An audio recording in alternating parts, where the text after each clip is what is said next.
Hello, everybody, and welcome to the Revival of America podcast. This is Jenny. I am the owner and the host of the Revival of America. Today we have Mr. SG Anon back in the house, everybody.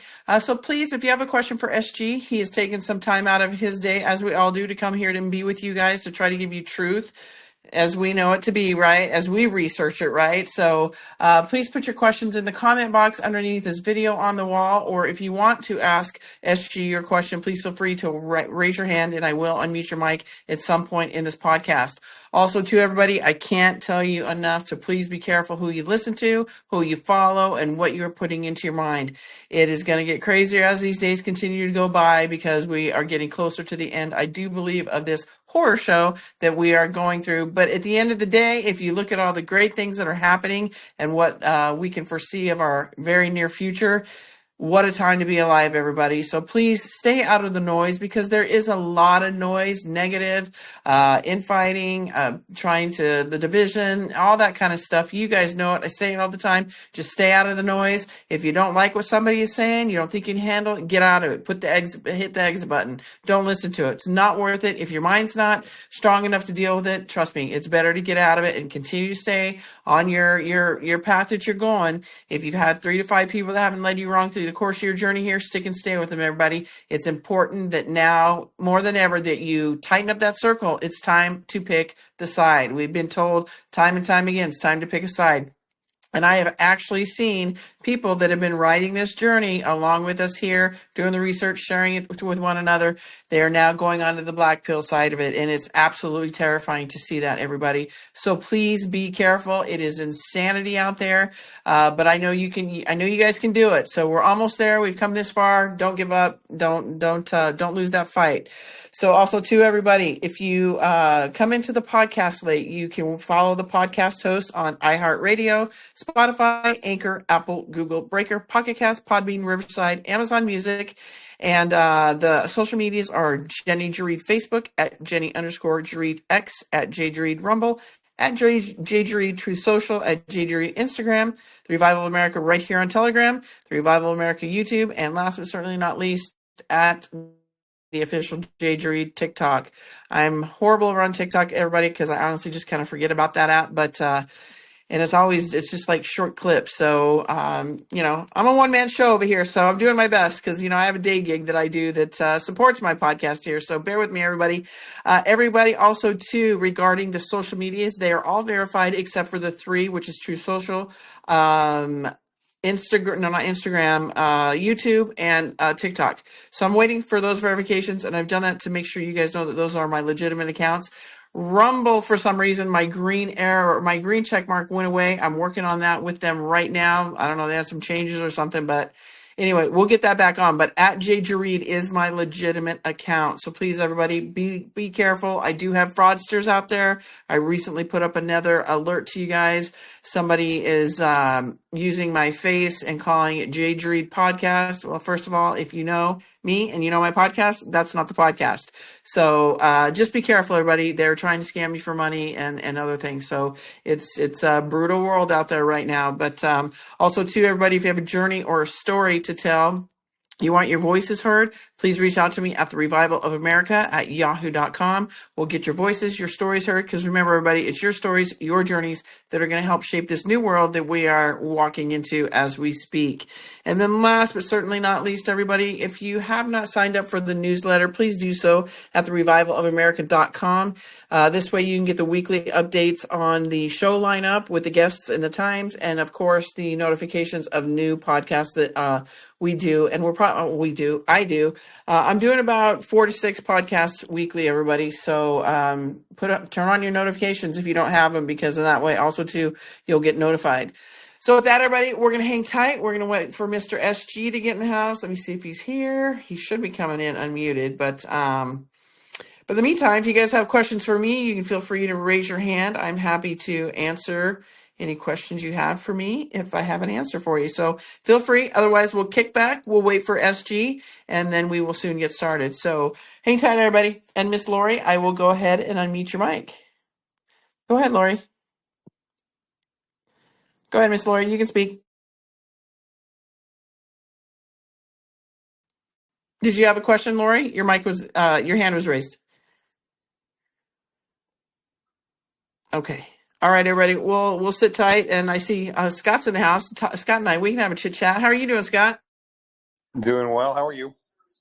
Oh, you know me. I'm always doing great. What do you got going on in your world? Because I know you've been, a guest here on my show. You want to share anything while we wait for SG?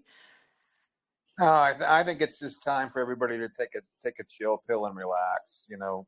Take a To your deep breath, point. right? Yeah, to your point. Know who you're listening to, and if it doesn't resonate, just let it go. I'm seeing a lot of people that are questioning, and really beating up people, and it's like, if you don't like what you see or like what you hear, just change the channel, for crying out loud. Let it go. Don't try to create hate and discontent, because that just kind of rolls off onto everybody else, and they kind of wonder why there's hate and discontent, and they get taken off track, and it's just a whole lot of nonsense. So, it's we're late enough in this game that it's not time to change the rules, and the rules have always been: take what resonates, throw out the rest. No reason to change it right now. Just continue to do that. I think it's going to get a little bit dicey over the next couple of weeks because everything going on. And I think people need to really, really get cemented and stay in their lane and stand in their truth. Because outside of that, you're going to be swayed by all the garbage that's out there. And you and I both know there's a ton of garbage out there. Yeah, and Scott said it perfectly right there. It's going to get dicey, everybody. And if you are not buckled in, buckle up, buttercups. You got to be prepared for this. However that may look, however it's going to go down, just be ready.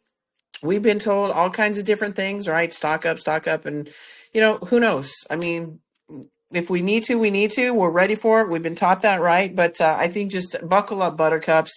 But the more people continue to stay in the noise and in the drama, you are missing the greatest time to be alive. And for me, that is just mind blowing, because I sit here and I stand back and I thank God every day for having him be a part of what we are witnessing, right? So take the positives, no matter how big or small they are. We are winning, everybody. And like I was just telling our little chat here a minute ago, Trump is now, and other people such as Juan, they're coming out and they're speaking more to us in like everyday terms instead of so cryptic or coded, right?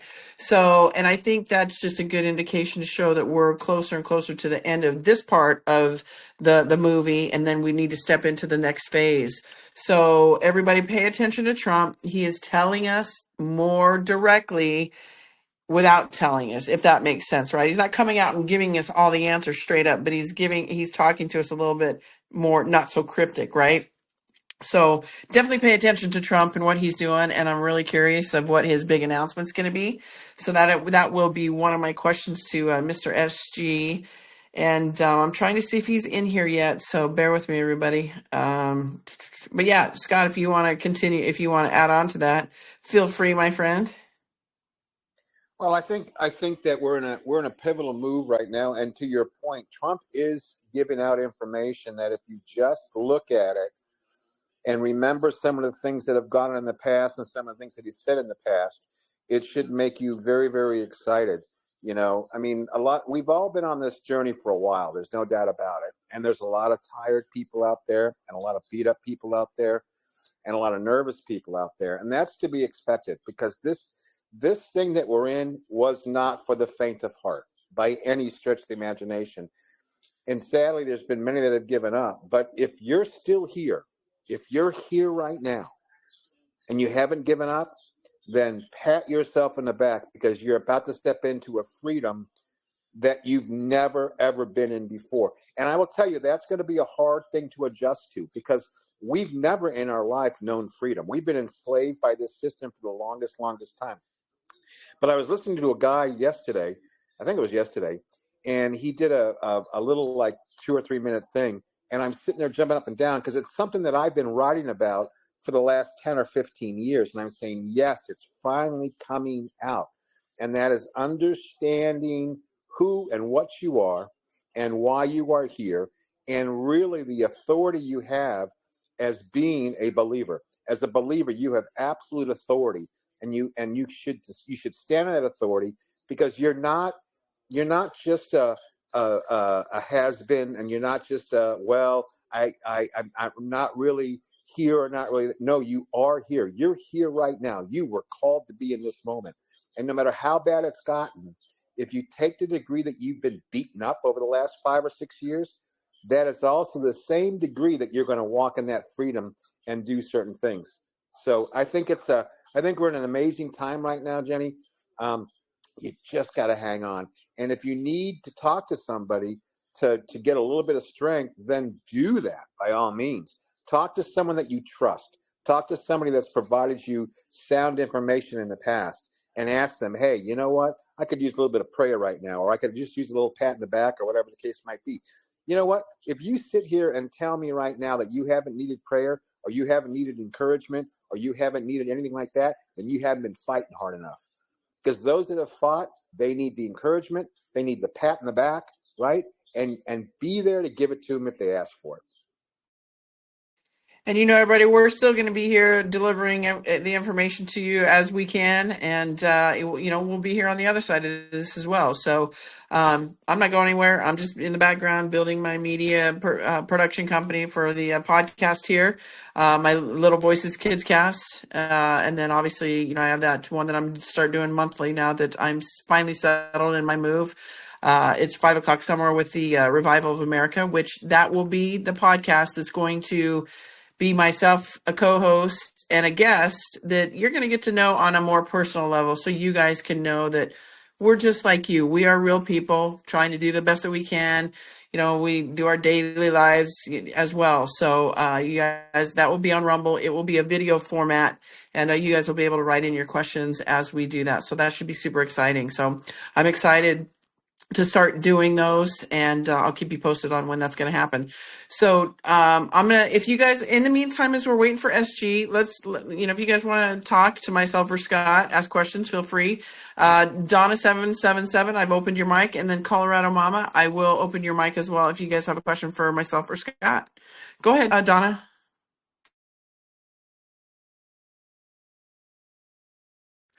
Go ahead, Donna. Your mic is unmuted.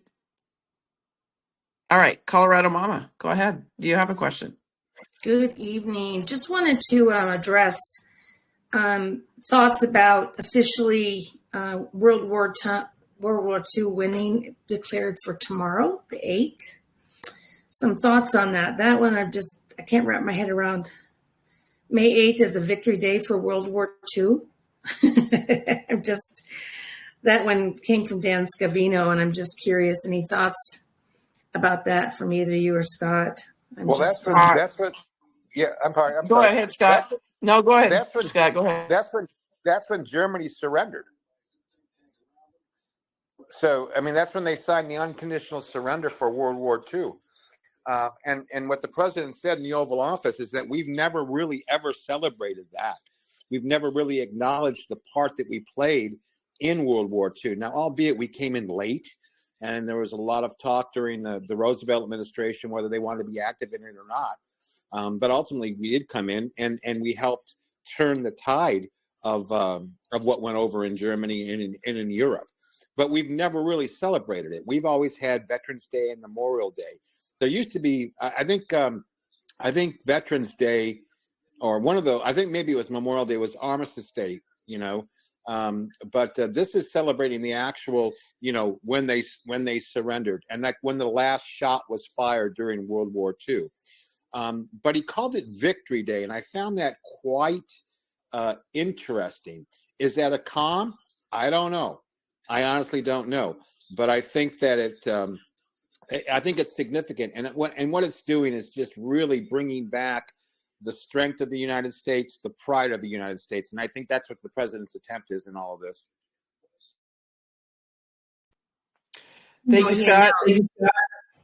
Yeah, I do know. I'm sorry if I might add one more thing here. I do know he announced a major presser in the morning to reveal the completion of the trade deals that took place so far. I'm just, I'm really excited about where we're at and that we're seeing things materialize. I'm wondering when we're going to go into the EAS and the time of disclosure. I'm thinking that it's coming out soft right now, but I think there's going to come a time when we have the spigot wide open. Well, I personally have vacillated on whether or not there'll be an EAS, EBS, and sometimes I think yes, and sometimes I think no. But I think ultimately, because of what we're seeing with these judges and what they're doing and trying to kind of hamstring the president and doing his job as the chief executive, I believe now that the military is really the only way at some point in time. Now, depending upon what he announces, and once again, the announcement was going to be Thursday, Friday, or Monday. I'm really hoping for tomorrow myself, but we'll have to wait and see. But he alluded to the fact that it was going to be a monumental announcement, and I take him at his word for that. But in terms of the trade deal, I know who I would like for it to be. All right. Because then I think that we're one step closer. Now, I know there's been negotiations going on. He said in the Oval Office the other day that they have between 50 and 100. It is my hope, and this is just me personally, it is my hope that he's going to announce Vietnam. And the reason I say that is that there's three things that he's looking for in this: the tariffs. Okay, so whether or not we go to a 0 tariff or we go to a 10% tariff and they go to a 10% tariff, when you have a 10% tariff on both sides, it basically nullifies itself and you basically have no tariff. So it doesn't really matter. But if he goes to 0 tariff and then Vietnam does reduce or eliminate the trade barriers, the last item that Trump is demanding is currency manipulation. And Vietnam has manipulated their currency for years and years and years. And I cannot believe that the president would sign a deal or agree to a deal that did not include the revalue of the Vietnamese currency. And Vietnam has done everything to position themselves to be able to revalue their currency. So my hope is Vietnam tomorrow, but I honestly don't know who it's going to be. Thank you, Scott. Real quickly, everybody, too, I want to let you know tomorrow for the shows, I will have, we'll be over on my X Space. We'll have Trader Girl Q. And then also to Friday, everybody, don't forget, Captain Kyle is coming back on Friday, just to kind of go over a little bit, just kind of from our show last week, because unfortunately, my dumbass, excuse my language, forgot to hit the record button, so I apologize for that. That's why it didn't get posted. And then also, too, he's going to kind of go over, he had a podcast the other night with Robert Kraft, so some people had some questions regarding that. So please bring your questions for that. And then also, too, before Captain Kyle, will have Troy Let Everything XRP. And then next week, I'm trying to get Juan on here, but that will be more of a recorded podcast. But we're going to get Rob Cunningham back on, talking about the financial world as well as crypto. So we're going to have some good shows. We're getting back. I am getting back into my normal routine here with these podcast schedules. So bear with me, everybody. I'm getting there. But Colorado Mama, did we answer all your questions in regards to that? Yes, excellent. Thanks for the explanations. One last topic, if I might, if it's okay. Sure. Interested in, hang on, I just had a brain burp. Shoot. Doggone it. It happens sometimes. A lot going through my head these days. I'll think of it. I'm sorry. No worries. Think of it. We'll come back to you. Okay, go ahead. Donna, did you want to go ahead? You requested another mic. Go ahead. Donna 777. You had your hand up. Your mic is unmuted. Okay, I'm gonna have to mute you again. Go ahead, Rita. Your mic is unmuted. Oh, go, Rita. Did you want to ask something? You had your hand up. All right, everybody. If you guys raise your hand and I unmute your mic, please push the blue button in the middle to speak. Otherwise, if you don't have a question, don't raise your hand because that kind of takes time away from the guest. So go ahead, Colorado Mama. I just remembered now. Go ahead. So I'm seeing information come out here about what's coming on with OMG and the announcement that was supposed to come out today and into tomorrow. Then there's a dead man switch. And, there's so many smoke and mirrors going on right now. It's kind of hard to know what's real. But they're alluding to the fact that Pam Bondi might not be who we think she is. Any thoughts on that? Well, that was going to be one of my questions to SG as soon as he gets in here. But Again, we don't know. When I saw Trump pass over that soccer ball to Pam Bondi, my thought process was, all right, he's giving her the go ahead, declass it all, because it's all in there, right? Trump always says, we caught them all, we have it all. So was that an indication for him to go for it? So, and then, we have this stuff that's coming out, shortly after that, talking about how she might be the Trump administrator. That, I don't know. Listen, I don't get too involved in that because again, we're going to find out when we're going to find out, right? We will find out. And I think a lot of people spend too much time on who's alive, who's wearing a mask, who's not, and who's good and who's bad. At the end of the day, we will find that out, but we've also been told a lot of people we thought they were bad may be good, and vice versa. So I think we need to expect that, be prepared for that. Also, too, we are starting to see, and we have been told this as well, a lot of the truthers, influencers that many people have been following are going to turn on Trump. They're going to show their true colors. We are seeing that as we speak. And that's why I'm telling you guys, you've got to be careful who you're listening to and who you're following. Don't just stay solid on somebody because, you know what I'm saying? Like if you have a bad gut feeling about something, then your gut feeling's probably right. So I'm seeing it unfold big time over on X, and it's just it's just going to continue moving forward. So that's my thought process to you, Colorado Mama, is we're soon going to find out, and it will unfold. I do believe Trump does put people in the forefront. Like people are questioning about this Alcatraz thing, and then he's putting out Alcatraz, and then all of a sudden we get these videos and people talking about Alcatraz has been a cloning center for quite some time for people. So is this what he's doing? Is he letting people know that, we know people have been cloned, right? Is he putting this out in the forefront? We just don't know, right? We've got to use our discernment, and we're going to find out really soon. But I thought that was a good thing about the soccer ball, the handoff. I thought it was a very positive thing for me.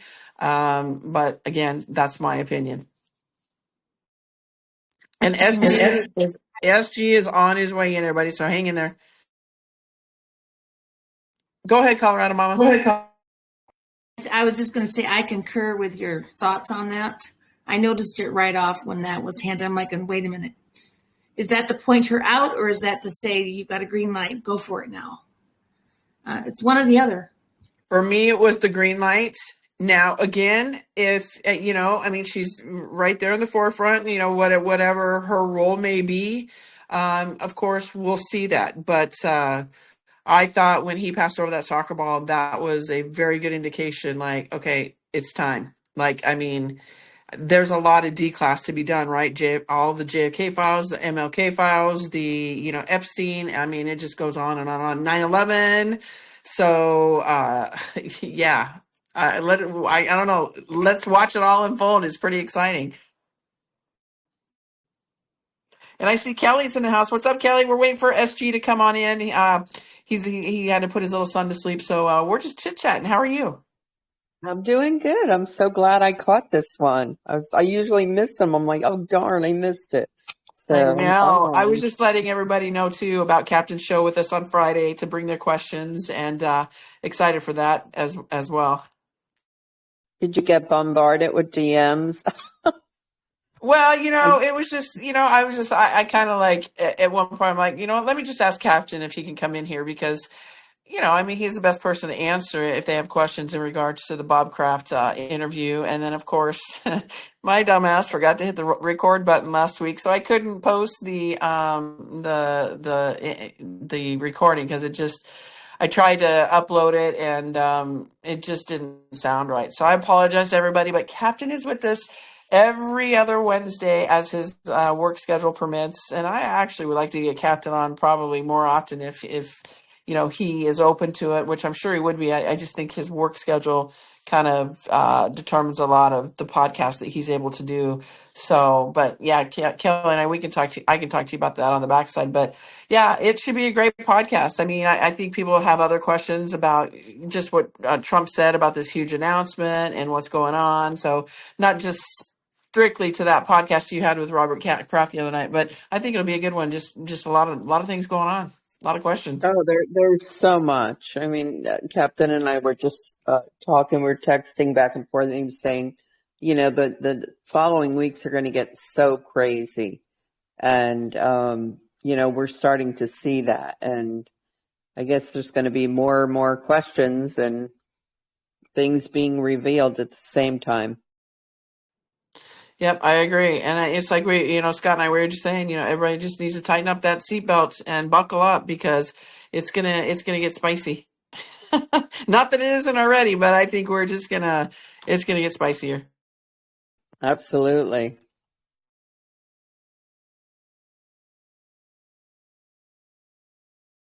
All right, everybody, hanging in there, waiting for you. Poor guy. We're just waiting for SG. All right, I see some hands, so I'm gonna mute Darlene. Go ahead and ask your question, and then Oxy Texan. Go ahead. She just left. The other gal I unmuted. She just left. So go ahead, Oxy Texan. Do you have a question? Go ahead. Your mic is unmuted. All right. People don't want to talk tonight. So, all right. Donna 777. I am going to unmute your mic for the third time. Please, if you have a question, please push your blue button and then hopefully we can answer your question. Go ahead, Donna 777. Your mic is unmuted, Donna. Go ahead. Hey, hon.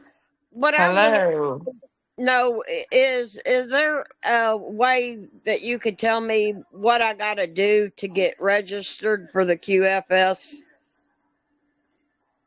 No, unfortunately, this is not a show. That's not a show for that right now. We're not talking about that. And that's really not my lane. So I don't really speak on that. I bring people in to talk about that. Can I Troy. answer that, please? Yeah, go ahead, Kelly. Okay, you don't have to register for QFS. That is, anybody that's telling you to do that's a scam. They're trying to get you to put your assets into their wallet. So please disregard anything anyone tells you that you have to register for that. I don't have no goodies or anything. It's just I'm elderly and I watch my grandbabies, so I literally do not have a lot of time to stay on here like I want to. Uh, 3 nights in a row, I fell asleep listening to stuff, but I just can't do it every night because I get up at 6 o'clock in the morning and get started. Then when they come, like tomorrow morning, I got to get up. I got to peel carrots and taters and put on a roast for dinner for the grandbabies when they come.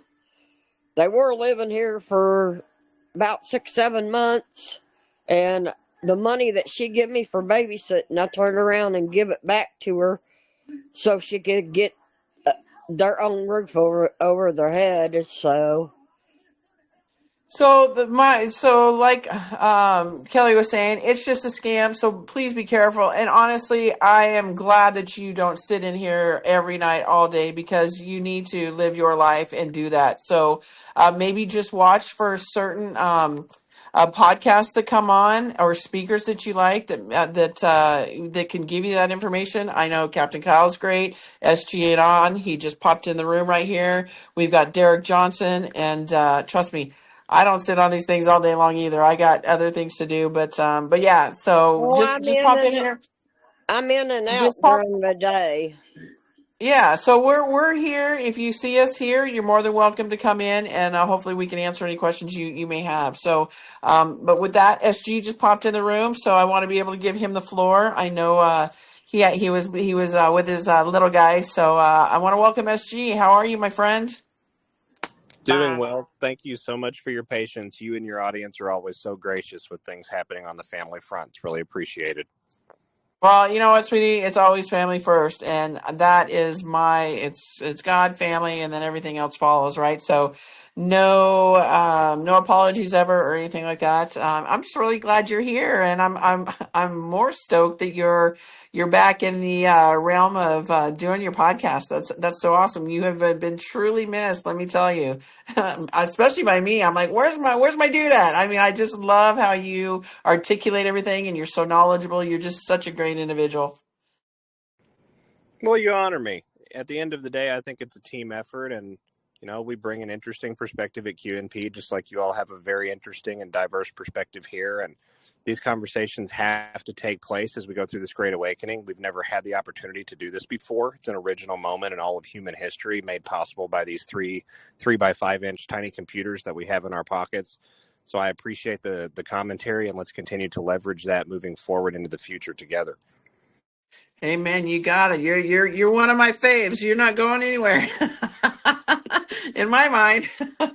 All right, so SG, we're going to get started because I know there's a lot of questions from a lot of the audience members, and I do have a couple myself to start off with.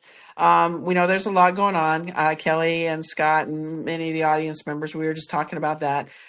At the top of everybody's probably thought process right now, what is your thoughts about the huge announcement Trump is about ready to make? What do you think about that? What do you think he's going to say? I mean, obviously nobody knows, it's an opinion, but what are your thoughts? Well, it would be just pure speculation, of course, because President Trump was very deliberate, when he said, I'm not going to tell you now, I'll make the announcement later. Fundamentally, I think it could be a number of different things. I've seen patriots sort of getting really antsy in their pantsy about, it could come on Thursday or Friday, and there's a cue drop that ties back to, POTUS sending an important message before he departs on Friday. And I think that's, if I'm not mistaken, it's drop 44. But with respect to what's going on right now, I'd like to just hang back and not, put out too much too fast. I think that President Trump could go a number of different ways with this. I think it could be everything from as innocuous as a domestic announcement about financial changeovers that are not, gravitational in the system, such as redoing a budget office or, streamlining a very large federal bureaucracy. I could see, HHS involved with something like that, potentially Medicaid. They've talked about, streamlining the Medicaid services process and the entire Medicare program itself. We still have to deal with a little bit of the Obamacare situation that was created right in the mid-2010s with all of that, some of the aftermath, especially in the private sector as a result of a lot of the changes that happened with that. So we could see something, as sort of unassuming as that, or we could see something as magnanimous as Saudi Arabia is going to join the Abraham Accords. I could see that also being a potential announcement going into Saudi Arabia. There are rumors online that one of the other potential candidates for what President Trump is going to let everyone know is that America will begin referring to the Persian Gulf as the Arabian Gulf instead of the Gulf of Persia. So that's rumor. It's not corroborated at this point in time. But I think any of these, sort of speak to the broader idea that when President Trump tells us he has a message, he's fundamentally letting us know that we're reaching a critical point in a specific timeline or on a specific, season towards a specific event. And through this period of time, we're going to be moving into the next period of time and the next period of time and the next period of time. And he's punctuated things, every so often, sometimes within weeks, sometimes within months, going all the way back to 2017. So, fundamentally, the honest answer is I have no idea what the man is going to announce, but I think there's very exciting candidates for what it could be coming out. And in all cases, we're moving forward in ways that are certainly going to bring these issues forward and bring some public awareness to the broader, situations that we have to have common universality and common understanding with. And I think President Trump utilizes these moments in time to help drive that point home. I love that, SG. I have not heard any of that out of all the people I've been speaking to in regards to this. So I love your thought process. Thank you for that. And real quickly, SG, before we get into other questions, how much time do you have, my friend? I know you got your little man with you. So how much time do you have? I'd like to do about 45, maybe 50, 55 minutes with you all tonight. You were very patient and gracious, and I want to return that, honor. Absolutely. Okay, everybody, I'm going to ask SG one more question. It's probably one of the ones we were just going over. And then, so everybody start raising your hands if you have questions for SG, and I will start unmuting mics. If you can't ask the question, write your question underneath the comments on the wall underneath his little video. There it says SG Anon. Okay, so my last question to you, SG. Okay, we saw Trump pass over the soccer ball to Pam Bondi. What are your thoughts on that? I saw it as giving her the go-ahead to unleash it.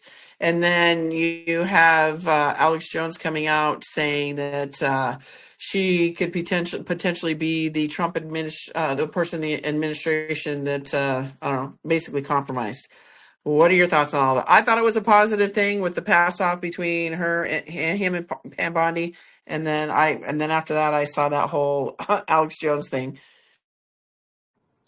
Well, I think it's too early to tell. Fundamentally, my thoughts on that are that we're in a smokeout operation through and through. And that's something that I think patriots are sort of having a hard time, latching back onto, or really a better way to say that is we're having a hard time accepting that the broad espionage war that began under the first Trump presidency and certainly hit a massively accelerated phase under that live action continuity of government exercise that we all just lived through from 2021 to 2025. There's a lot of patriots out there that are loath to accept that process is still moving on, but it is. We are still under a military superstructure happening around the planet, and a great deal of the machinations that are occurring in economy, finance, politics, law, academia, advancements inside bureaucratic institutions, rolling back of certain policies, elimination of other things, renaming of certain things, which we've seen throughout this process, like with the Gulf of America and other areas. All of this is dictated by a broader pacing of events, a broader stratagem, for lack of a better term. And so in this period of time, the stratagem, in my opinion, is that we've already gone through smokeout operation number one from 2017 to 2021. A big portion of that was focused around the Congress, cutting strings, freeing people up, getting very, very high levels of command and control removed from the game board, and everything positioned in such a way so that the system itself would eventually crumble under the weight of the pressure that we continue to apply in other areas. We saw that sort of expanded inside the executive branch between 2021 and 2025, of course, with the continuity of government exercise, all of the various actions and activities that administration undertook, which, yes, a great deal of that was antagonistic and difficult for the American people, but it was absolutely monstrously decimating to other large pillar stones and cornerstones of focalized power around the planet that are not located on shore here in the United States. And that was a necessary period of time. So now, in my opinion, we're into this second visible but third actual period of Trump presidency here in the United States of America. And the smokeout at this point is now aimed at the judiciary and also around the major areas of criminal conduct, because we know that the judiciary is sort of the last bulwark of protecting the criminals from justice, right? When the criminals cannot be protected through the executive branch co-opting that they've managed to have over the last 75 to 100 years, and they cannot be protected by the congressional co-opting that exists for at least that period of time, maybe longer. The last bulwark inside of our system to be corrupted and to work in their fashion and on their side is the judiciary, and it is the judiciary that has shielded a great deal of things in the past, such as various Epstein releases and information and things of that nature. So, as we go forward through this period of time, I don't want to mischaracterize Miss Bondi too early, too little, too soon kind of thing. I want to let some of this play out and see what's going on. Alex Jones's reporting is really well vetted, and the man, and he has a track record of saying some pretty ridiculous things, but some of those things have come true patently, factually, and evidenced themselves out. And he's been more even keeled and measured since he was restored on X by Elon Musk a couple of years ago. So I find it very, very powerful that he came out and made those statements. But again, I think we need to see some of this come out in the wash. And it's worth remembering that the White House does have its own sort of internal monitoring system. And President Trump has been very, very selective about the individuals that he allows access to things like sensitive information, as evidenced by a recent dismissal from former National Security Advisor Waltz. Agreed, 100%. Okay, so a follow-up to my question from Melinda right here on the chat wall, because we know Cash and Pam Bondi have been getting criticized big time. It says, are Cash and Pam doing their jobs in your opinion? They are facing a lot of criticism despite major busts, including the one that was announced today. Also, care to speculate on who James O'Keefe may be calling out is bad? Who he's calling out that's bad? Well, I couldn't speculate on the last part because I'm not as familiar with O'Keefe's flavor and sort of how he approaches things in the world. I use him as more like a secondary source rather than a primary, just on my end for my own research purposes. And that's not at all a reflection on the quality of reporting, just by the way. But I don't want to speculate on that inappropriately. I will say that at this point in time, what I would answer to the question do I think that they're doing their job? I think that everybody is doing their part. And so when I say that, we have a period of time going on right now in the United States where some very, very delicate and very, very sensitive information that has really enormous implications for our foreign policy. And that's something that we have to keep in mind here when we talk about Epstein and all of the various, Insul cells and RICO cells that tied back to and are off branches and offshoots of that same broader, operation. When we talk about that, we have to remember that this is a gravitational realization in the American consciousness that's going to fundamentally alter our society. We're going to, view all of the sort of celebrity idols and individuals that we're taught to trust the most, respect the most, hold in high esteem. A great deal, I shouldn't say all, but a great deal of them are going to be just maligned, for the annals of history. And the American public, even at this point in time, you have a lot of people that are really yearning for that justice and they really want to see those names. But a lot of people are going to be very disillusioned and very disenchanted when it fully fleshes itself out, because it goes right to the top of high society, right to the top of academia, right to your most respected names in news, right to your most respected pulpits educationally, politically, spiritually. In many areas, you're going to see this tie back to church associations, large-scale 501c3 ministry organizations tying back to large church organizations.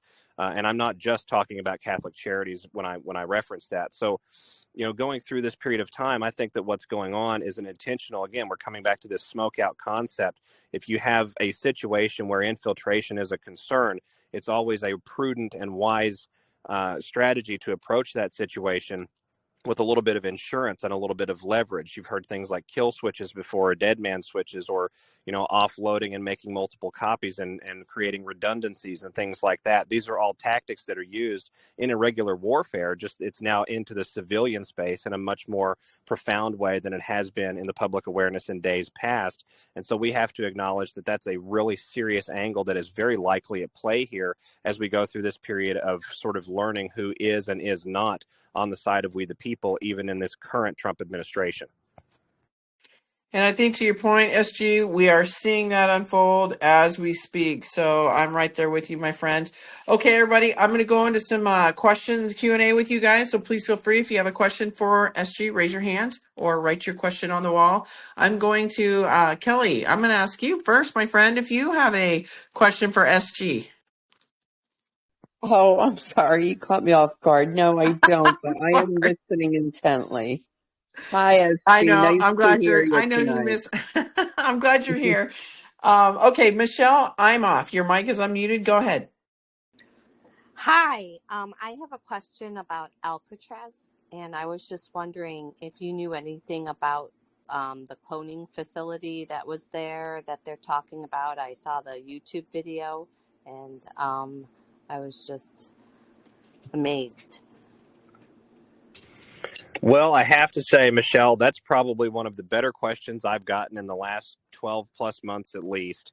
With respect to Alcatraz, I was mightily encouraged and heartened when President Trump said that we're going to reopen the prison and it's going to be done in tandem with certain law enforcement agencies. And he named the FBI and the DHS. And so both of those agencies are involved in the large scale investigations that tie back to that Epstein ring we talked about a moment ago.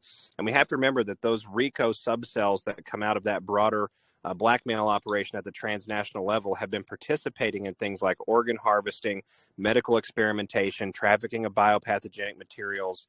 Epstein himself had sort of this quasi lucid dream style situation, goal he had in his life where he was going to be, one of the seeds to repopulate the world, I think is what was reported at one point in time. And he was going to do that with 26 different women around the planet. So, this was an individual that was heavily involved in eugenics, heavily involved in transhumanistic experimentation and the research behind that, heavily involved in funding all of the, various biological experimentation that later turned into the COVID-19 fiasco. So I don't want to wax too broad here, but it's just such an enormous umbrella. Epstein and the RICO operations that come out of that orbit were really the main locuses of shadow power control here in the Western world for a very long time. And the facility that you referenced under Alcatraz was one of such fulcrums that those operations swung off of for a number of decades. You saw a great deal of prisoners at Alcatraz who passed away. The families never got their bodies. They never had autopsy reports done. In fact, there are records that exist out there where coroners just abjectly denied to do autopsies on inmates because they were inmates. And so, I've read things about extreme levels of organ harvesting that happened underneath that facility over a period of decades. I've read that there's at least 2 extremely large subterranean underground chambers beneath the island that are every bit as big as what's on top of the island. Some of those chambers tying back to medical experimentation labs. If I was going to do cloning, that would be where I would do it. I've not read specifically about the cloning facility, except that I'm aware that one existed there. So the fact that we have the introduction now of these law enforcement agencies into this area, and we're reopening the prison, certainly at the surface level, and we have information coming out of California news going back to 2019, I believe, discussing multi-million-dollar renovations happening on the island there. And we have reports of unusual underground or unusual geologic activity happening just offshore towards the direction of Alcatraz Island in that area of the Bay Area. I find it very compelling that we could be prepping this prison in a much larger way than what we can visibly see on the surface, perhaps renovating those underground chambers, those subterranean chambers that I referenced a moment ago, to hold a greater quantity and a greater capacity. And what's so fascinating about that postulation, and I want to stress that is just a hypothetical, but what is fascinating about that is Q directly addresses an Anon several years ago, I think it was 2018 or 2019, the Anon said, "How full will Guantanamo Bay be?" And Q responded, "Max capacity, one other prison being prepared." So when we go through this process here, I think we have to keep in mind that Alcatraz is not just it doesn't just have the history of evil behind it that has been going on there, but it's very, very symbolic in the sense that what they used at one point in time for mass levels of kidnapping, organ harvesting, trafficking, experimentation, blood harvesting, things like that, that very same facility, those very same walls will now hold a great deal of these individuals when this process really gets underway in the United States. Thank you. So also to follow-up question to Michelle's for me at SG. So could this also too be, because exposure to what Alcatraz has really been also too being used for, putting it out there in the forefront, like now all of a sudden you're hearing all this stuff. Many people maybe knew about the cloning underneath there, but probably majority of people didn't know. So do you think this is like putting it out in the forefront, kind of exposing it as well? Well, I don't think we're probably going to go as far in the immediate future to the military level, experimentation that was happening under there, what we would call compartmented operations with things like cloning and other, transhumanistic genetic experimentation. But it would not surprise me at all if in this process we start to unearth that Alcatraz's history is actually much darker than we've been taught or than we've been led to believe, right? And so understanding, perhaps we discover chambers in there that weren't there before. Perhaps the FBI, makes the notice that they found some sort of, evidence for a cold case. I could absolutely see that being a very digestible vector to the mass public consciousness to sort of get them on board with the idea that not all is as it seems here with the reopening of this particular facility, but that this facility is also now being symbolically oriented to basically bludgeon the very enemies that utilized it for decades to bludgeon us. Wow. I mean, wow, everybody. This is amazing. SG just gave you a big history on Alcatraz. I knew some things, but I didn't know the depth of it like that. All these chambers and stuff. Wow. That's evil. That's horrifying. So thank you for that, SG. All right, everybody. I'm going to read some. If you have a question, please feel free to raise your hand. Don't be afraid. SG, next question is, when will the satanic buildings be destroyed or will they be renovated? Thank you. And that is from Vicky Lyon.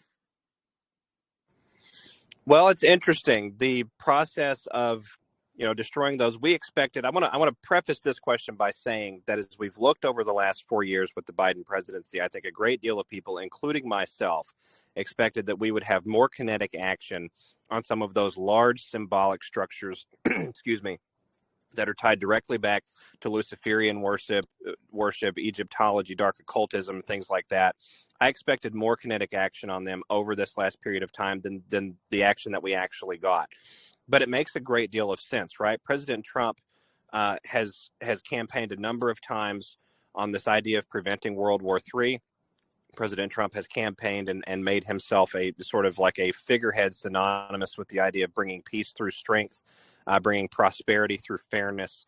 He's referenced equal playing field a number of times directly with, that's verbatim quote right there a number of times with respect to the international landscape in commerce and finance. So, I think that President Trump is the perfect individual to put into place to handle a period of destabilization that may still have yet to occur, right? We got a great deal of the system under control. We got a great deal of progress made inside of cleaning out a number of areas of our system. But I think all of us can acknowledge that we're still dealing with fundamentally a structural archetype at the mass civilization level, an architecture that is not oriented constitutionally in all of the ways. It's not protective of the various natural rights we have. It certainly operates antagonistically towards revenue, towards high wages and things of that nature, and it also enables a great deal of evil. Even now, we still have CPS organizations, right? We still have all these sub bureaucracies that have acted in almost like a malevolent way towards we the people. So coming back to the question of when are the structures going to be dealt with, I think we have to sit back and say, well, what is the most reasonable pathway for that to occur? And I could see some sort of domestic event here in the United States or a sequence of domestic events. And President Trump has highlighted to us a number of times that he fully expects that to happen. We're seeing flavors of that recently with Antifa activations in the Northwest, sort of like a Summer of Love 2020 redux situation developing. But I could see a domestic situation, especially if one was coordinated in the United States of America, handling a number of those structures really all at the same time. And I think you're seeing at the international level the same sort of landscape and the same sort of game board being positioned out and war gamed out to the place where it has to be in order to allow that to occur, actively developing in real time. There's an interesting school of thought that goes back to the situation that has now developed with Pakistan and India. I forget the man's name, but there was a gentleman in the early 2000s that went on air, and I forget the platform he was on too. I apologize for the audience. I watched tons of videos, and this is one I just don't recall directly. But this gentleman gave about a 3-minute dissertation where he was saying that based on his study of Bible prophecy, based on his study of international financial policy and the game plan for the new American century and the 21st century landscape of resource control, that we were going to see a World War III style event probably in the first 25 to 30 years of this century, and that event was going to begin with a broad scale, a broad conflict that starts with India and Pakistan. And so that conflict, supposedly in this man's musings, is going to involve Israel and Iran relatively quickly. When those parties get involved in the situation and into the fray, you'll see sort of a dynamite keg go off in the Middle East. You'll have a lot of destabilization happening, and this will suck in the broader powers, the United States, Russia, China, and the African Union and various powers that exist on the African subcontinent. And this is going to be the situation where humanity sort of arrives at the precipice brink of how far do we really want to take this idea of doing battle with one another. And so, again, this is not a hard and fast prediction. This is just a relayance of a very good piece of information, I think, that I heard referenced from a long time ago. And so we're now seeing conflict happening in the Kashmir region between India and Pakistan. And it's worth noting that Pakistan has been like the playground for the Western intelligence communities, along with Israel, along with Tehran, along with Yemen in many ways, coming from Ansar Allah and the Houthi movement down there in the southern area of the Arabian Peninsula. We're seeing all of these different playgrounds begin to ignite and activate themselves throughout this process, as if there is a pressure that is being applied, or if the geopolitics of the Western world are driving the forced sort of self-preservation mechanisms out into the fore. And I think you're seeing that happening right now in a profound way with Pakistan and India. So this is a long answer to the question, but to come back, if we're going to surmise for a moment that an international conflict, perhaps relatively short-lived but relatively intense, is the vector, is the channel, is the most likely pathway to allow the destruction of some of these particular structures at the same time that a concurrent domestic situation is happening in the United States that really sort of keeps us tied up with managing our own house and not being so much out there policing the rest of the world, then I think we're seeing the setup for that literally happening in real time over the last 48 hours. So, question for you regarding these satanic buildings or structures. A lot of talk about the San Francisco Bridge, Golden Gate Bridge. What are your thoughts on that one? You know, I have to say that my thoughts on that one are probably not fully congealed. I'm looking at that, that particular monument, and there's different things we could talk about with it. I'll say this: the Golden Gate Bridge has not been my main area of research focus. I've been more concentrated on many of the dams around the world with respect to this particular topic, as well as some of the palaces in the Grand Canyon and the sheer the types of things that have been going on underneath the Grand Canyon. But fundamentally, with the Golden Gate Bridge, I think what you have there is yet again another very long-standing symbolism of the enslavement that actually happened here in America. The Golden Gate Bridge sort of being sea to shining sea enslavement, for lack of a better term, and we could see anything from an earthquake event, which would not surprise me whatsoever, coming to the Los Angeles area that may damage the bridge beyond repair. I don't want to be so presumptuous as to say that there could be an attack on the bridge, but certainly it would be a good target if we were going to talk about a paramilitarized group seeking an infrastructural target in the United States. It would be symbolic. It would have clout. It would be recognized worldwide. So, looking at those things, I think that we could say a number of things are likely to occur. What I think is more important to highlight on that is that there has to be some amount of deconstruction and reconstruction that takes place, even if the bridge is torn down and renovated in this process and perhaps rebuilt in a different fashion to preserve the mass public perception and also the mass public pride and being able to say I'm from this area and this is one of our monuments and one of our treasures. I think that that's something that's foregone in this process, and how that comes about is really the essence. And I don't want to speculate beyond what I can corroborate. I love that. Thank you, SG. And I think this is a very important question, everybody, and I'm going to say it, and everybody pray for Miss Tina Peters, okay? So we know, I think Trump has requested to get her out of there, but what are your thoughts on that? This is from Carol B. Does SG know what the latest is with Tina Peters? Will she get out of jail? Divine gratitude. My understanding on that is they are positioning that situation to get her out of jail as quickly as possible. And one of the legal theories that is running in the background behind that, and I forget the attorney that posted it online, but it was a fascinating theory talking about the federal whistleblower protections that are available for individuals involved in shedding light on federal criminal investigations. And so we know that the Bondi DOJ, even if individuals out there may have some trust issues with Bondi at this point, we know that that particular DOJ has stated a couple of times that they are going to investigate what happened with the 2020 election. I'm not 100% certain how many of those investigations are now actively ongoing, but some of them absolutely are, because a Colorado Postal Service worker just a couple of days ago admitted under oath in a court case that he was directed by supervisors to steal ballots ahead of the 2024 election and to destroy them if they were registered for President Trump and for the Republican ticket. So, what's happening, I think, with Tina Peters, what's going to come back to that is she's likely going to be given federal whistleblower protection status,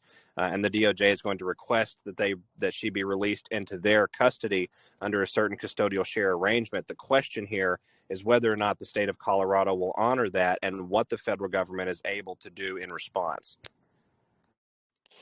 Thank you, SG. All right, Miss Southern Gal and Bless, Patty, your mic is unmuted. Go ahead.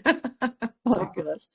Hi, SG, I just want to thank you for always bringing your knowledge. We really appreciate you, and I know I do, and so does everyone else. My question for you is, what do you make of the process of this picking the Pope right now? What are you thinking when you hear what they're, what's going on? Like they can't agree, and I just want to know your thoughts on this. What's going on? Well, I have to say that's a great question. It is a question that for me is going to be just purely opinion based. It's not really founded on a great deal of research because it's sort of hard to research that active process in real time. It's very shielded on purpose. But we've got a prophecy that goes back, I think, about 100 years or so that discusses that there will be 112 popes. And after that, there will not be another pope. So, Francis was the 112th pope according to the names and the timelines that were provided in that particular prophecy. And if I'm not mistaken, and I'm not Catholic, but if I'm not mistaken, we have to have a unanimous conclave, a unanimous consent in order to name the next Holy Father for the Catholic Church. And if we don't have that unanimous consent, then we have to, puff the black smoke and, go on to the next day of the conclave sort of thing. So it would not surprise me whatsoever, based on the polarization that Francis very purposefully, I think, put out into the Catholic Church, and based on some of the messages that have been carried throughout the Catholic faith from church governance over the last 5 to 7 years. It would not surprise me at all if now that Francis is gone, we see a conclave that simply cannot agree on who's going to be the next pope. And if we have a hung conclave, which to my knowledge has never really happened, certainly in recent memory, but potentially going back several hundreds of years. If we end up with something like that, we may see unprecedented events where the cardinals, the school of cardinals, disconvene themselves and adjourn themselves. Perhaps they take a break and they come back at another time. Again, this is just complete speculation for the audience out there, but it would not surprise me at all if we saw something like that. Fundamentally, I think what is fascinating about the Pope's death is that it was beyond obvious how big of a communication it was, a regular warfare communication to the patriots of the Western world, right? We saw President Trump post, "He who holds the gold makes the rules," on the 26th of April. That was, we took 600 plus plane loads of gold out of the Vatican vaults and out of the Vatican tunnels using U.S. Air Force C-17s between 2018 and 2019, a number of different operations that repatriated all that gold.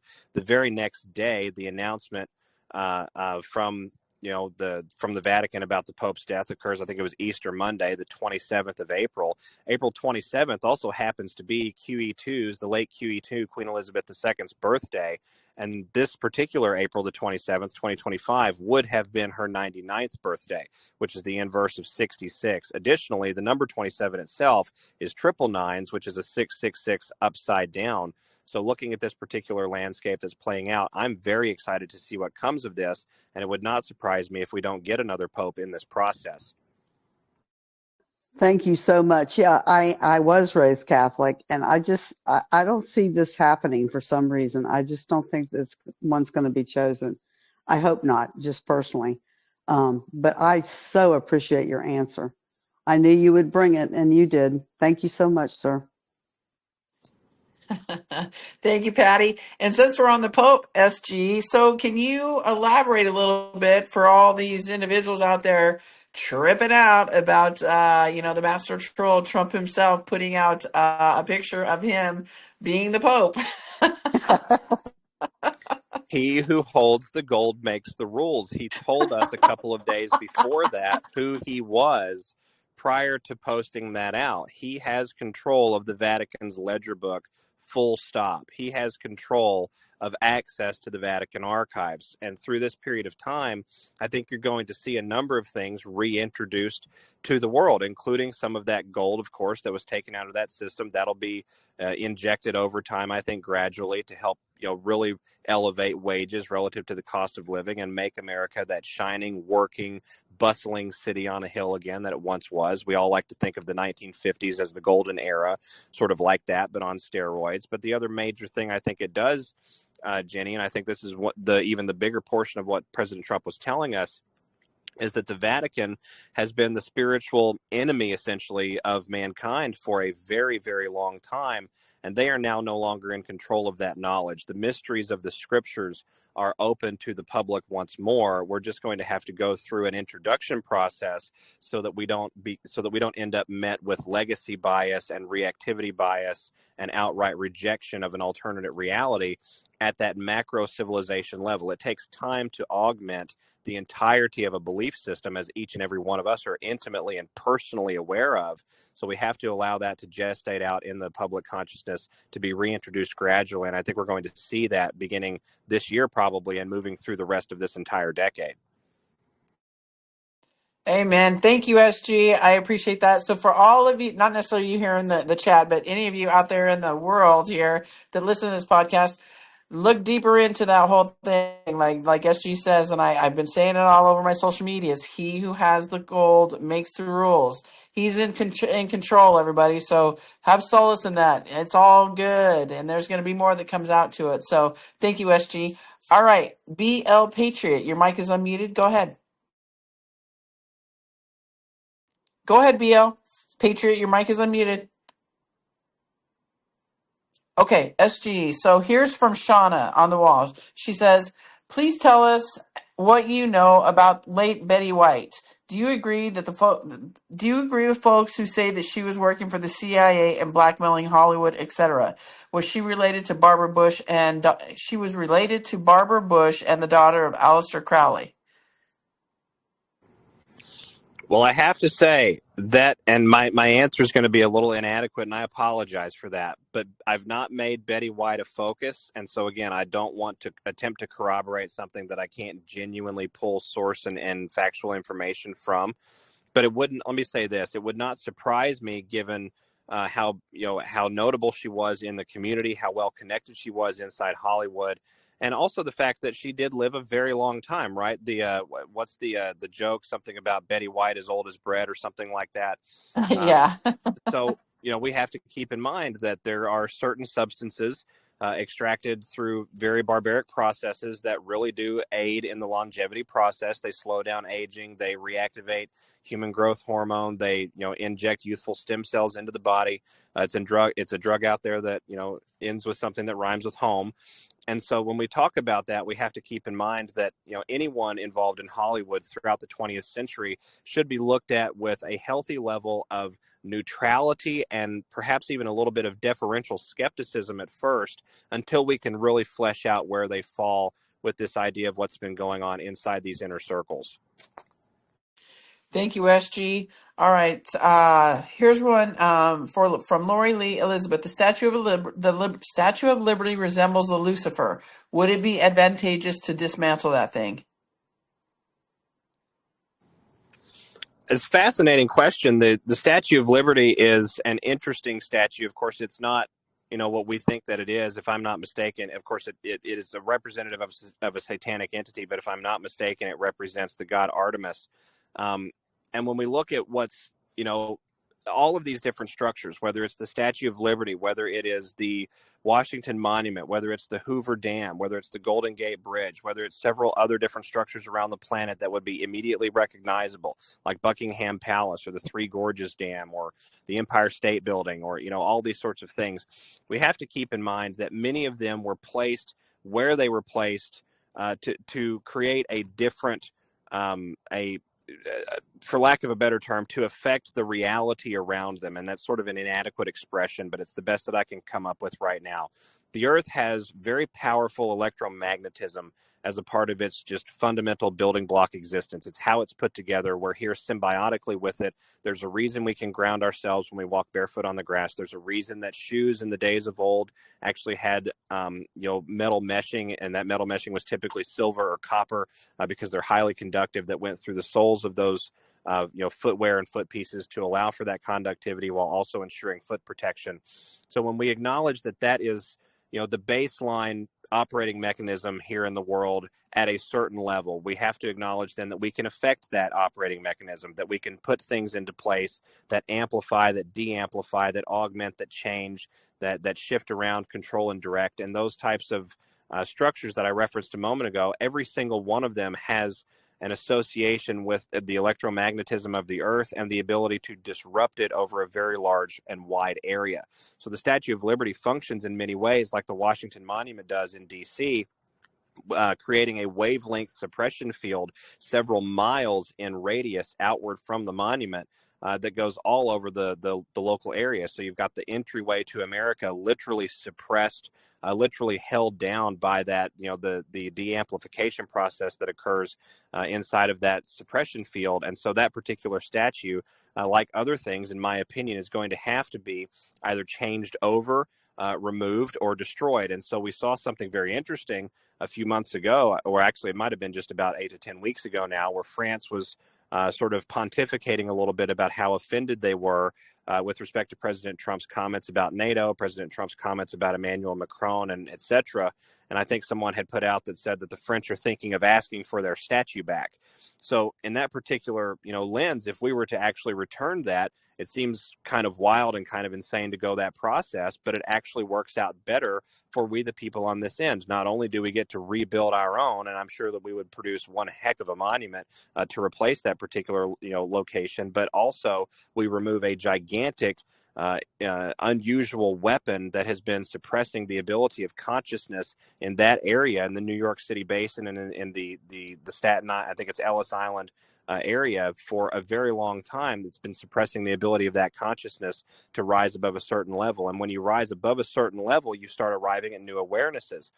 This is sort of what I would characterize as the Holy Spirit filling you more and more each day, right? As you become more spirit filled throughout your faithful walk, throughout your process, as you give more conscious attention to that, you will find yourself not only feeling better, almost like your spirit's rising inside of you, but you'll have new and better realizations and better ideas and better timing, and things would just sort of work out a little bit more fluidly for you because you're walking more in alignment with God rather than out here, sort of flailing on the detour path trying to get back to our main focus. And so that is what has been created with some of the placement of these monuments, and the Statue of Liberty is unfortunately one of them.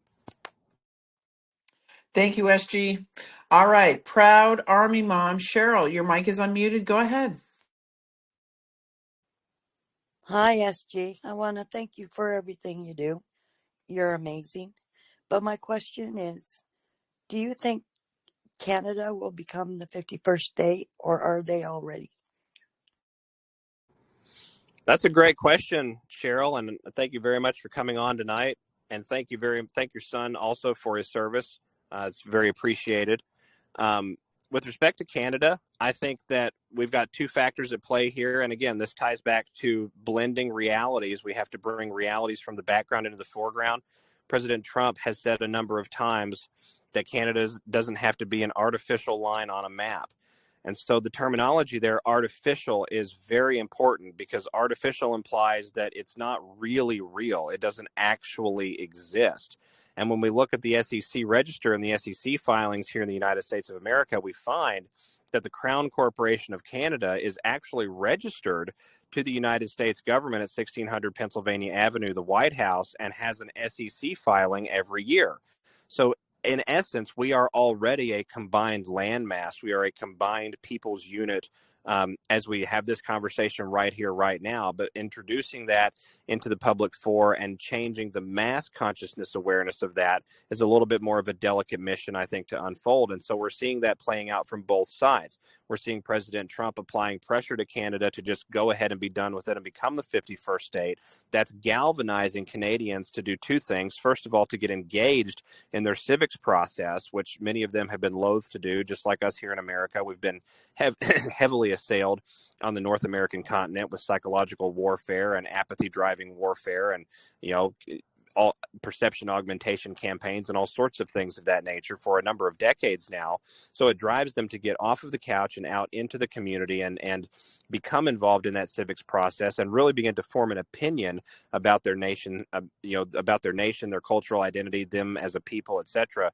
The other thing that it also does, however, is it drives a number of individuals on both sides of the border to begin asking the obvious question, which is, why have the border?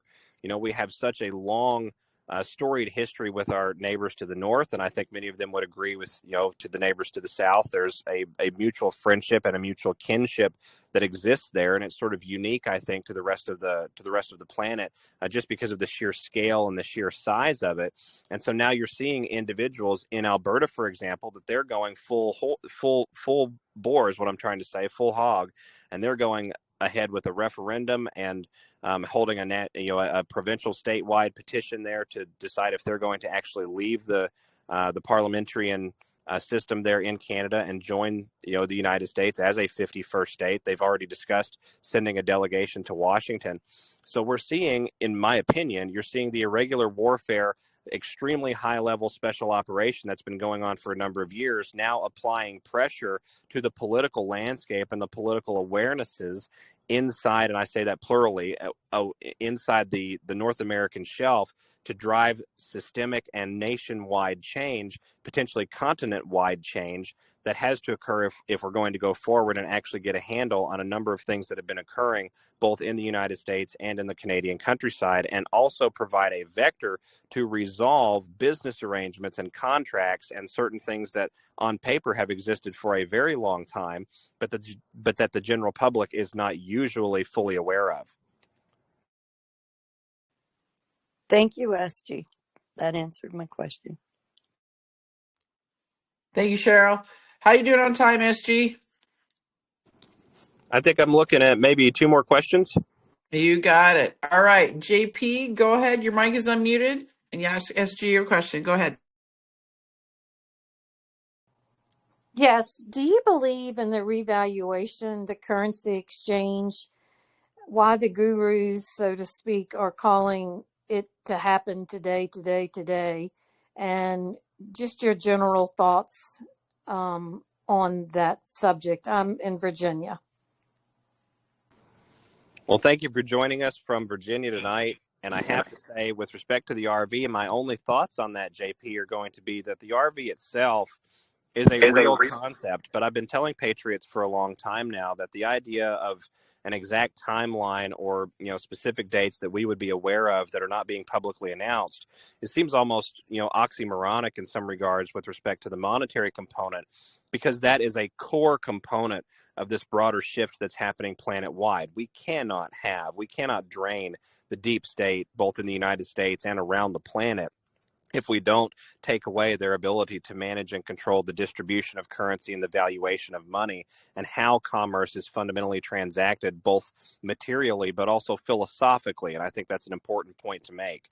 So going through this period of time, we're seeing the setup, in my opinion, having been played out for a number of years now, the deconstruction of the NATO hegemony around the world, the disconnection of a huge component part of the rest of the planet away from Washington, D.C., financially, resource-wise with respect to grain and dependency and other things of that nature.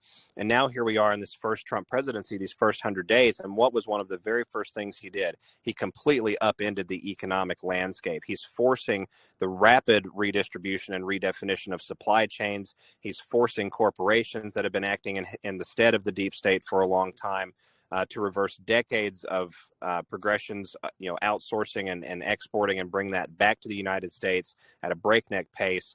We're forcing, more than 78 nations at last count, from what I understand, to the negotiating table to put together some amount of individualized case-by-case trade negotiations and trade agreements to avoid these tariffs that President Trump has been talking about. And the net effect of all of this, in my opinion, is that you're going to drive that system to the point where it can no longer handle the pressure that's being contained within it. We have, conflict scenarios that are continuing to spawn off around the world, Pakistan and India being the most recent example of that. We do have some other conflict scenarios that are persisting forward and persisting on. Other areas in the Middle East have been lighting up in recent days. The Ukraine situation is sort of at a standstill, for lack of a better term. It's like a tenuous stalemate. Russia, I think, is politely agreeing to not do a whole lot until they have more time to discuss things with President Trump. But the balloon, as we talk about our topic here, and we talk about this metaphor, the balloon itself is fundamentally continuing to inflate throughout this process. So what I'm looking at with respect to the financial component and the financial arm of things is that you're going to see the forced pressure inside the Western world economic system just not be able to keep up. I think that's going to cripple Western Europe economically. I think it's going to do less damage actually to the United States than it's going to do to the Western European nations, unfortunately. And in that process, I think your stabilization angle is exactly what we've been talking about. Well, let's take the US dollar, let's take the Treasury dollar and put something behind it where there's a fixed weight, a fixed measurement, something that we can say, look, it's not just the full faith and credit now of the United States government, but we've decided as a nation that we also want to do things this way. And I could see those processes beginning as early as this summer and this fall, but probably not fleshing themselves out fully until early next year. I want to Thank you, quantify really SG. quickly and add to the end of that question that I'm not making a hard and fast prediction on that. What I'm saying is the pace that we're going right now would lend me to think that we could broach that topic at a nation state level and create the kind of conditions needed in that period of time to then move into that discussion. But everything is window driven and event driven. And so you have windows of opportunity to move things forward. And then you have, when those windows close, you have to wait for them to open again. And that's been something that has been going on throughout this process, especially in the world of commerce, business, and finance since the very, very beginning, January 21st, 2017. Thank you, SG. Thank you, JP. All right. Hermano, your mic is unmuted. Go ahead and ask SG your question. Hello, Jenny. Always a pleasure. Hello. SG, I'm going to call you from now on the Sergey Lavrov of Anons. You honor me, Hermano. Good to speak with Yep. you again. Always a pleasure, my friend. SG, by the way, great analysis and analytics on the situation in Canada. I was going to ask you, okay, it's going to be a two-part question. One is going to follow our continent and one is going to go to the other one, another one, I should say. What was your interpretation of yesterday's, let's just say, Oval Office news conference? And then after that, certain comments that really triggered certain things for me and were data markers concerning the comments and the discussions Donald Trump had. First, Mark Carney being there, and then on the second would be the FIFA, or would it be the FIFA declaration of the World Cup coming to North America, and so forth. What is your interpretation of that? Over to you. Well, my interpretation first, let's take it in two parts. And Jenny, keep me on track if you could for the last part of the question, because the first part's going to take a little bit more of an answer here. So Mark Carney comes to the White House, meets with President Trump, and we see this very unusual dynamic and sort of like a Canadian Benjamin Netanyahu dynamic, for lack of a better term. He fidgets a little bit, he squirms a couple of times, he tries to appear very tough, but he sort of has to sit back when President Trump says, well, maybe, but I don't know about that. And he said something, I think he said, Canada's not for sale and never will be, or something like that. And President Trump immediately said, well, never say never. And so what I find powerfully interesting and powerfully indicative from that is the fact that this, as far as President Trump is concerned, this process of resolving the background information and the background situation that exists between us and Canada and has existed since at least the early 1900s. I think it's right around 1920. Some of the pictures that I've got from those Crown Corporation of Canada documents filed with the U.S. government.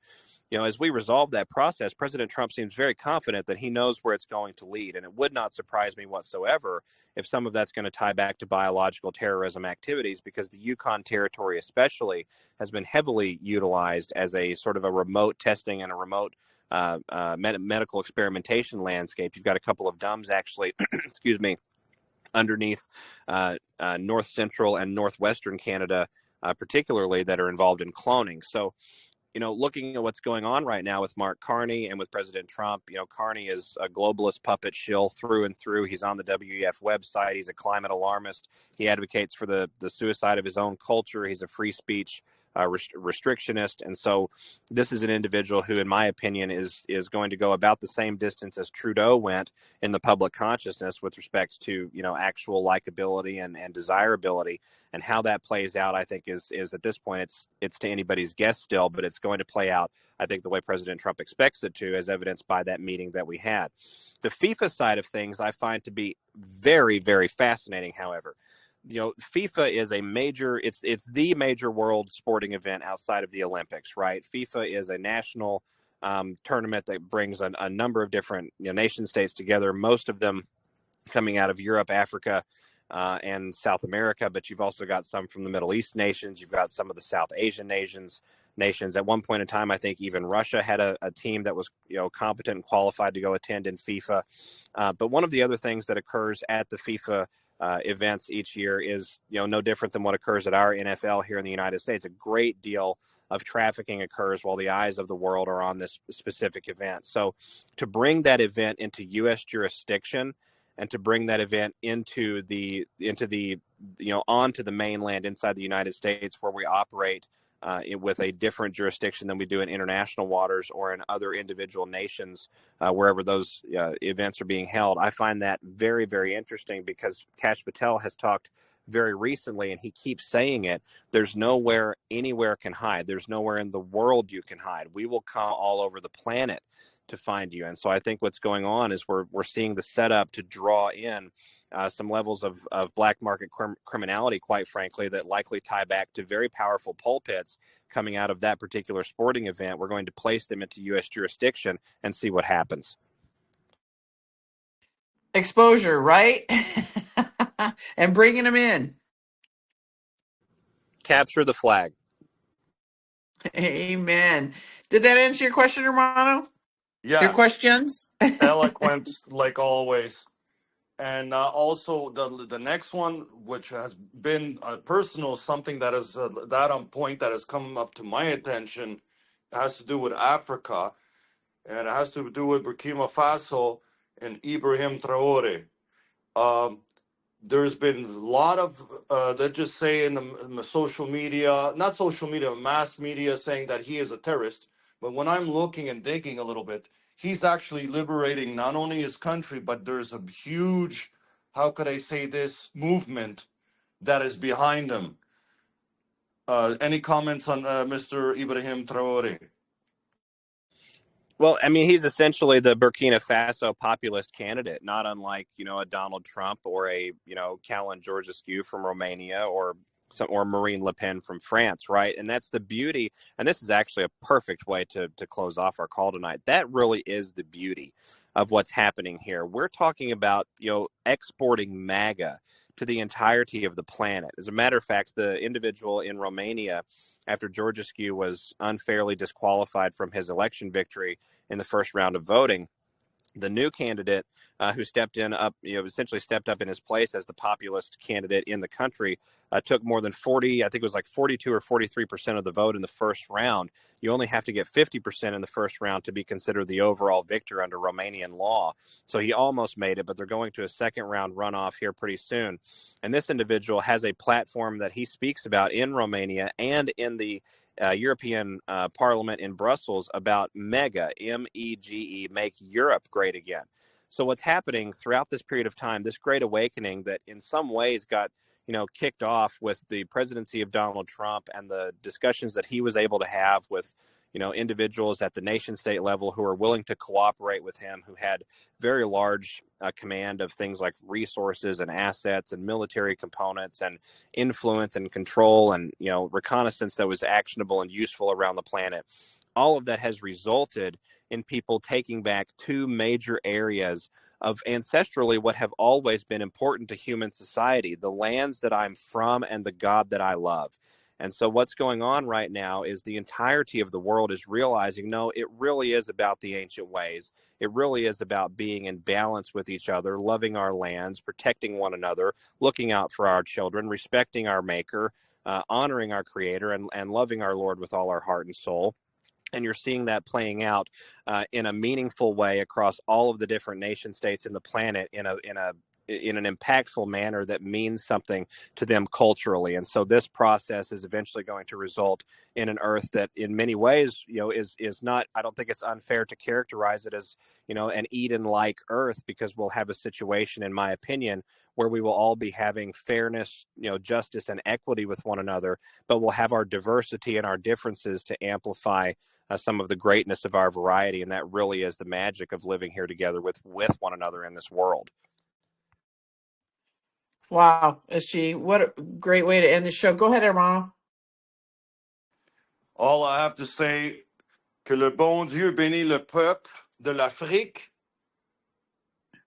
Dios vos benedicat to all, and Bog blagoslovi družina Lavrov.